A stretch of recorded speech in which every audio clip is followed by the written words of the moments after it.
अब जो हम नेक्स्ट पढ़ने वाले हैं वो आ जाता है हमारा कि जो नासा अर्बुद है, ठीक है ना। नासा में अर्बुद अर्बुद तो हम पीछे पढ़ चुके हैं कि इसके 6 टाइप्स बताए हैं, लेकिन जो नासा अर्बुद है उसमें कितने आ जाते हैं, 7 आ जाते हैं। जो नासा शोथ है उसमें 4 आ जाते हैं, और जो नासा अर्श है उसमें कितने आ जाते हैं, 4, ठीक है ना। तो नासा शोथ और नासा अर्श तो वो 4 आएंगे, लेकिन नासा जो अर्बुद है वो भी कितने हैं, 7 हैं। और जो नासा रक्तपित्त है वो कितने बताए गए हैं, 4 बताए गए हैं, ठीक है। और सुश्रुत ने जो है नासा अर्श कितने बताए गए हैं, वो 7 बताए गए हैं, ठीक है। ध्यान रखना ये 7 लिखा हुआ है कि नासा अर्श कितने बताए गए हैं, सुश्रुत ने 7 प्रकार बताए हुए हैं। शिरो रोग जो बताए गए हैं वो 11 बताए गए हैं। और नेत्र रोग जो बताए गए हैं यहाँ पर जो 76 लिखा है वो 76 किसका है, वो सुश्रुत का है। माधव ने कितने बताए हैं, माधव ने 78 नेत्र रोग बताए हैं, ठीक है। इस चीज़ का ध्यान रखना आप लोग। उसके बाद नेक्स्ट अगला आ जाता है कि असृग्ध के भेद। तो उन्होंने बोला कि 4 प्रकार के होते हैं असृग्ध, तो वातज, पित्तज, श्लेष्म और सन्निपातज आ जाता है। अब बात करते हैं हम लक्षण की। तो जो लक्षण बताए गए हैं तो उसमें क्या आ जाते हैं, उसमें आता है कि वातज, पित्तज, कफज, सन्निपातज, ठीक है ना। तो उसके लक्षण क्या है, अगर कफज क्या हो जाए, असृग्ध हो जाए तो उससे क्या हो जाएगा, उससे पुल्लाक, ठीक है ना, पुलाक्त्यो प्रमितम श्राव, ठीक है। तो ये याद रखना कि पुल, ठीक है ना, तो पुल से वर्ड याद रख लेना कि ये कफज के लिए है। पीतज में वही आ जाएगा पीत नील, ठीक है ना, तो वही पीले वन का, नीले वन का, ठीक है, श्राव होगा। और कफज में क्या हो जाएगा, दैट इज पिशित, क्या आ जाएगा वर्ड, दैट इज पिशित, पिशित उद्भव श्राव आ जाएगा। सन्निपातज, अगर हम सन्निपातज की बात करते हैं तो उसमें आ जाता है कि शूद्र, सर्पी, हड़ताल, व्रण, ठीक है। तो इस टाइप का जो कुनप श्राव होगा तो उसको हम क्या बोल देते हैं, सन्निपातज बोल देते हैं।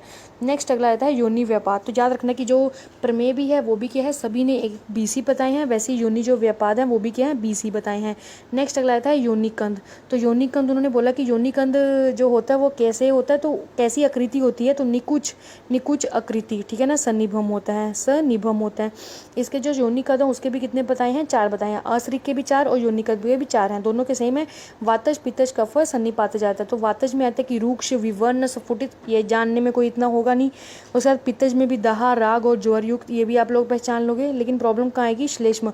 तो श्लेष्म में क्या आएगा, नील पुष्पम, ठीक है, वर्ड आ जाएगा नील पुष्पम।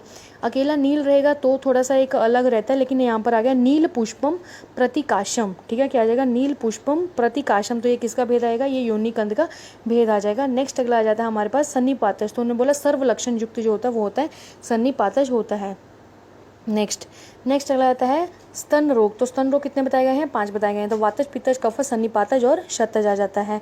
उसके बाद महापदम। तो महापदम जो रोग होता है ना, ये बाल रोग में हम इसका बारे में वर्णन पढ़ते हैं। महापदम ये क्या होता है, शिशु को जो विसर्प को कहते हैं, जो शिशु होते हैं उनको जब विसर्प रोग हो जाए तो उसको हम क्या बोल देते हैं, महापदम बोल देते हैं।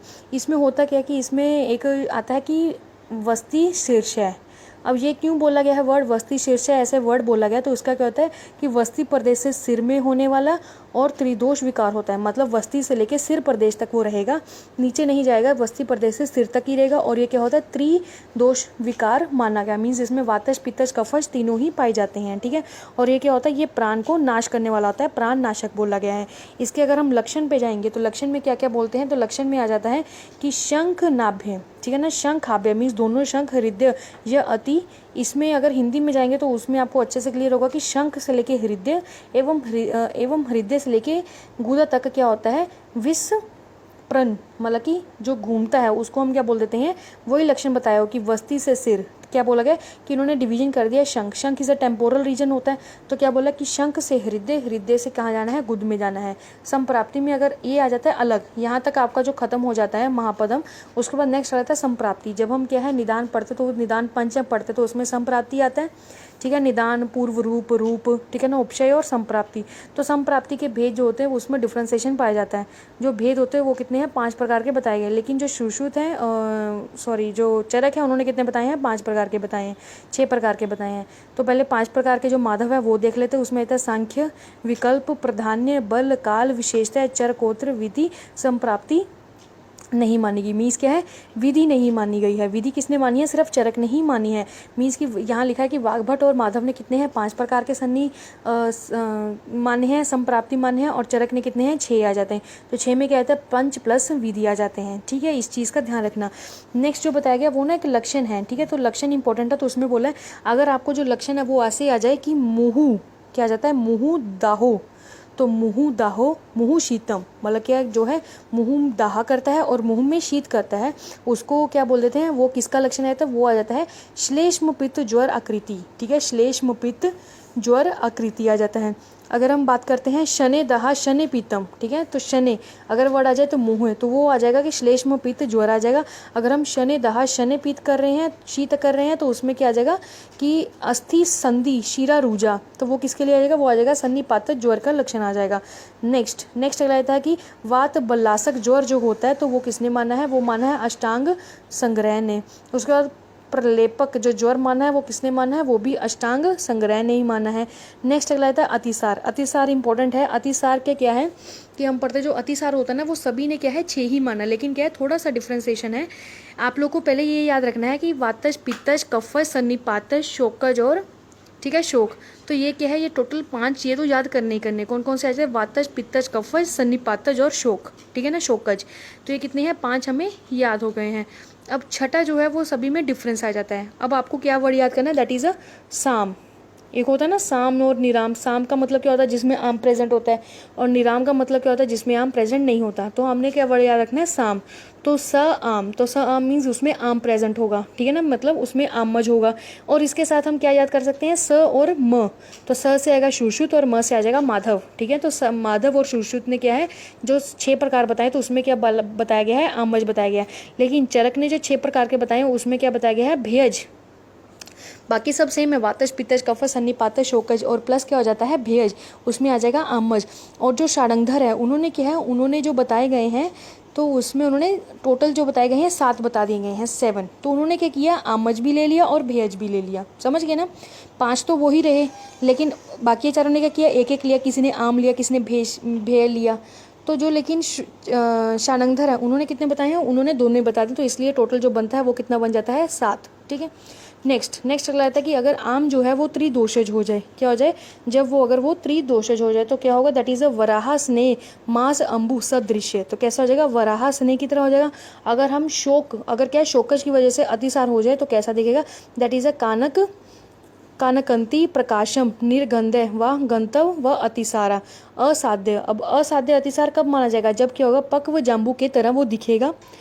उसका यकृत खंड निब घृत तैल वसा मज्जा वेश निब। इसमें बोला कि जब अतिसार के साथ क्या है, घृत तैल वसा मज्जा इसकी तरह दिखाई दे तो उसको हम क्या बोल देंगे, अतिसार, असाध्य अतिसार बोलेंगे। नेक्स्ट आ जाता है प्रवाहिका। तो प्रवाहिका में ये बोला गया कि ये 4 प्रकार का होता है, तो कौन कौन से, वातज पित्तज कफज और रक्तज, ये क्या आ जाते हैं प्रवाहिका, बस इसके याद करने हैं।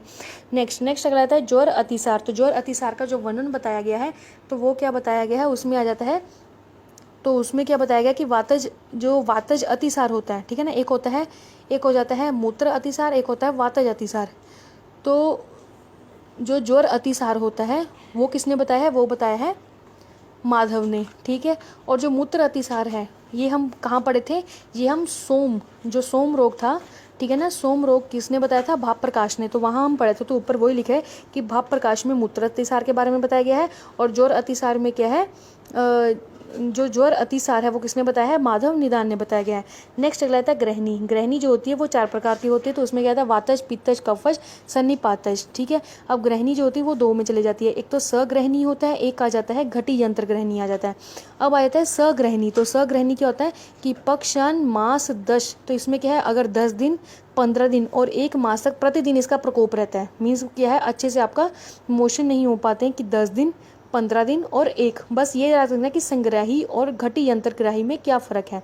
तो उसमें आएगा 10 दिन 15 दिन और 1 मास तक अगर प्रतिदिन प्रकोप रहेगा तो क्या होगा, संग्राही बोला गया। इसका लक्षण क्या होता है, इसमें क्या होता है कि दिन में पूरा प्रकोप रहेगा, मीन्स दिन में आपको बहुत सारे इसके लक्षण दिखेंगे प्रकोप वाले, ठीक है, कि पेट दर्द होगा, डाइजेशन में प्रॉब्लम, मतलब सब, मतलब आंत्रकूजन टाइप की सब आवाज़ें आएंगी, तो वो क्या है, दिन प्रकोप है।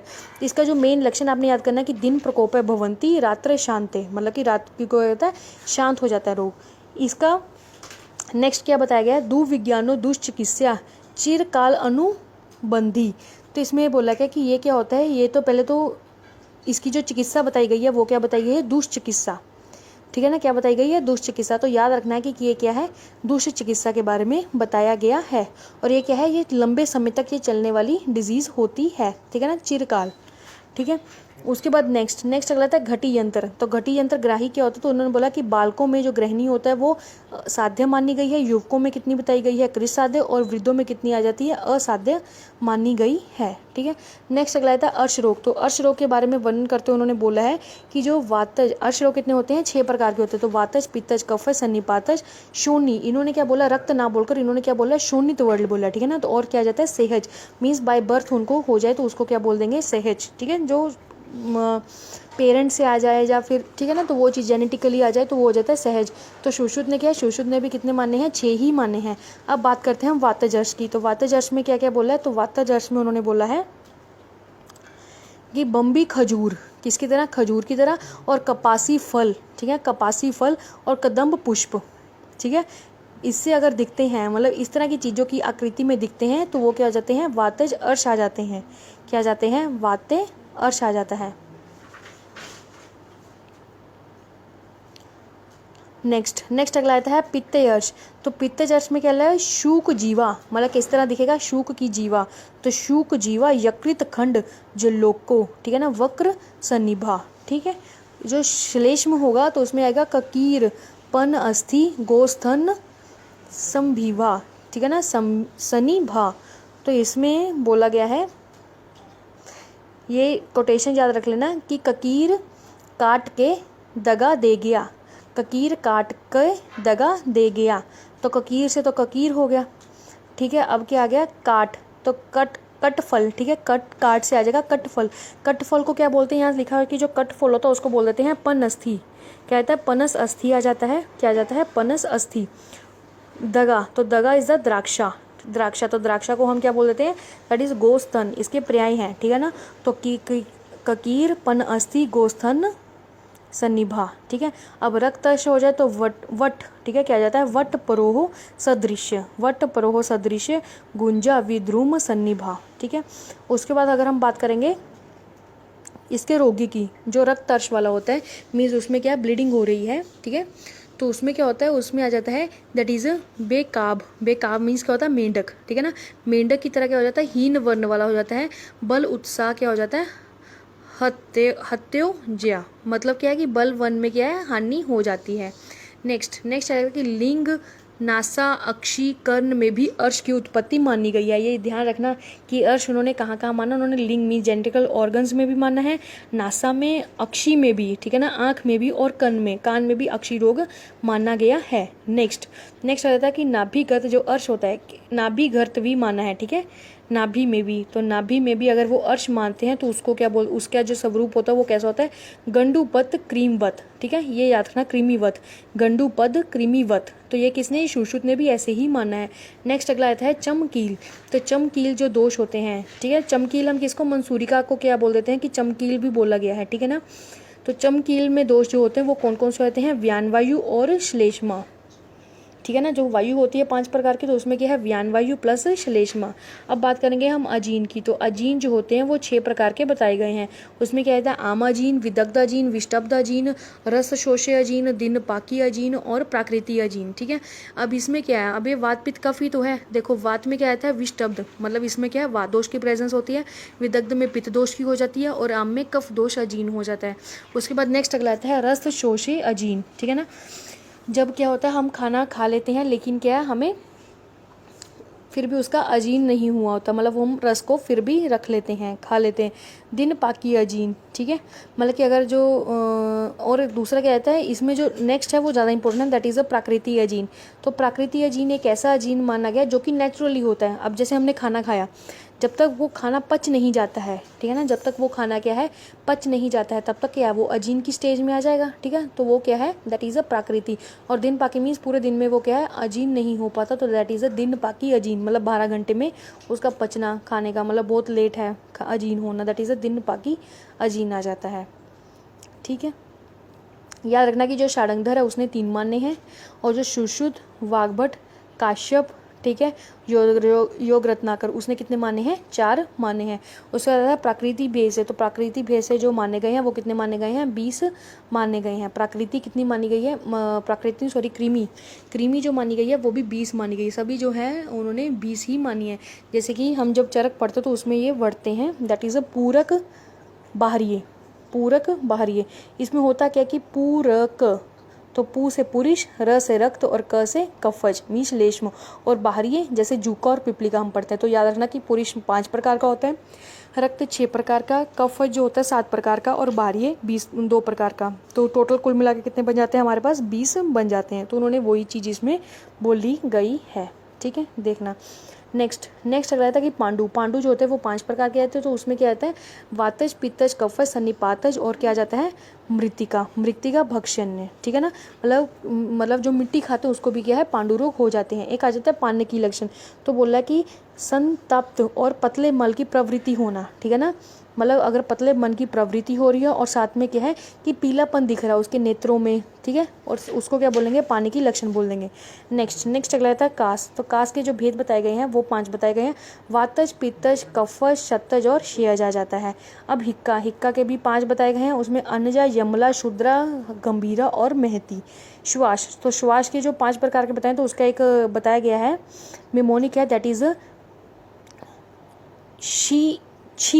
छी शू तुम।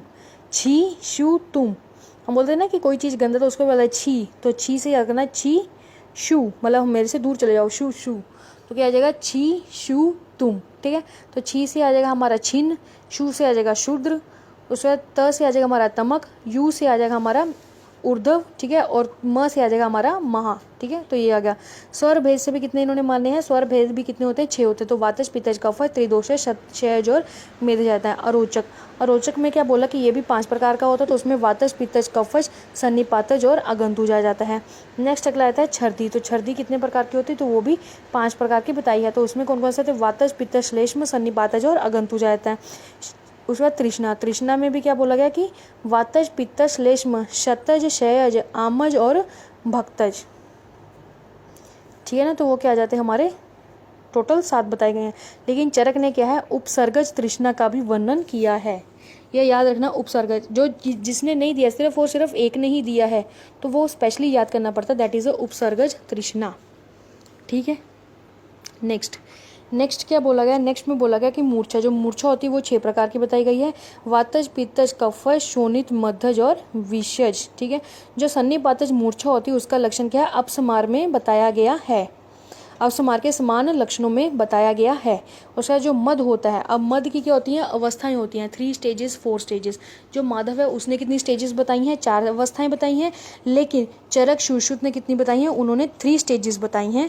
और एक चीज़ और बोले कि जब सेकंड स्टेज और थर्ड स्टेज के जो बीच की स्टेज होती है, मतलब बीच का जो टाइम होता है उसको बोल देते हैं मद अंतर। क्या बोल देते हैं? मद अंतर। वही सेकंड स्टेज और थर्ड स्टेज के बीच को क्या बोल देते हैं? दैट इज अ मद अंतर बोल देते हैं। ठीक है, उसके बाद नेक्स्ट अगला आया था हमारे पास हिक्का में ना एक चीज़ याद रखना, हमने हिक्का जो है वो बोला गया कि ये कितना होता है? 5 प्रकार का, अनजा, यमला, शूद्रा, गंभीरा और महती। लेकिन जो आचार्य चरक है उन्होंने क्या है? यमला की जगह पर क्या बोला गया है? दैट इज अ व्यप्ता। ठीक है, तो ये चीज़ ध्यान रखना, ये पूछ लेते हैं पेपर में। ठीक है,